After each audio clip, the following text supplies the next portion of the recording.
Badji pour chercher Alioune Aïdara Karara yow li ngay def ni wóorul Sadio loolu da nga koy tulli wala def Badji c'est le capitaine aujourd'hui parce que Sonko li ci baa bi gars yi xam naa dañ koy dal waaye Badji li nga def ni moom dañ ko pose passe ko dégagement de Alioune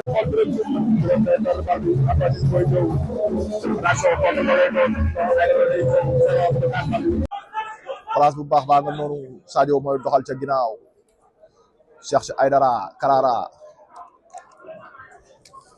jox na ko Salif Iso pour John.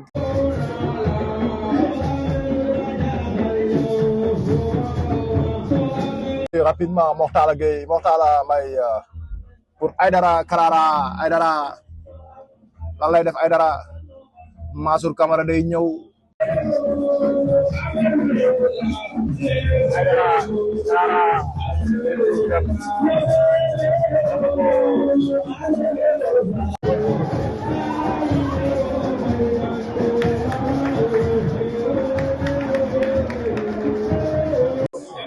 gaay koy saaga foofu fi amul saaga fair play lañ ciy def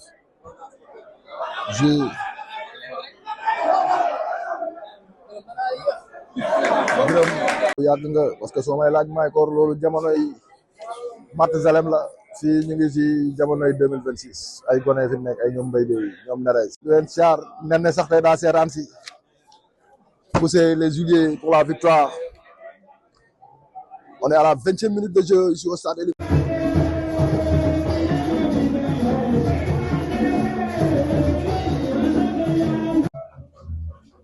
Le numéro 3, mooy doxal le centre, c'est parti. Dégagement d'Aïdara Karara.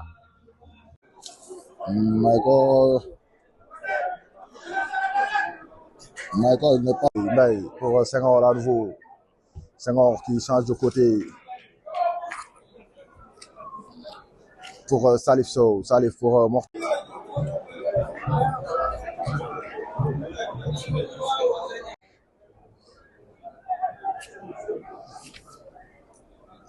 Doxal Salif Sow tu cherches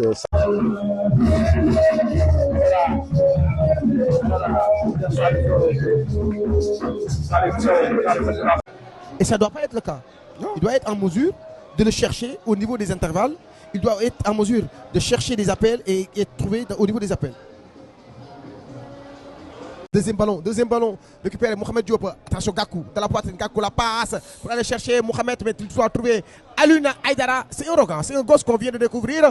Deuxième match de championnat pour le numéro 2. Mais Agel n'a pas pu trouver cette faille-là, tout compte fait. Même avec ce point-là, Agel va se retrouver leader provisoirement, mais j'en suis sûr que les hommes de Taban veulent beaucoup plus de Agel. Dégagé par les Rufisquois. Alioune Aïdara. Deux Thiessois. Aïdara. Et que Mohamed Diop est le champion. Cher Sadio. Aïdara. Diakhaté. Cette fois-ci, lui. Voilà. Prompt rétablissement à Sidia Sagnan, l'enfant de Kermassar, le joueur de l'AS Pikine, Mapate Boch. Le contrôle de haut but, Mapate, qui ne résiste pas à la charge. Vraiment, c'est un vraiment. Ouais, mais ça ne peut pas être le seul problème. Mais c'est un problème majeur. Non. Si la Soragos de Diourbel accompagnait le club n'allait pas être dans ouais, d'accord, ça je suis d'accord. Mais Taï, pour aller trouver de l'argent. Mohamed Diop, le décalage pour Khadim Kakou, il va vite. Il va essayer de faire mal à Mbaye. Bonne couverture de Alioune Aïdara qui va servir Alpha Mané. Ça joue à long dégagement. On n'a pas très tôt. Belle passe, très belle passe. Darao, Caviar, Darao, pourquoi Darao? Darao, il doit mieux faire sur cette occasion. Il doit mieux ajuster parce que. Il le fait mal, Lamine Sagnan, l'ancien de l'AS Saloum. Aïdara qui obtient une faute. C'est un peu la force de Mapate.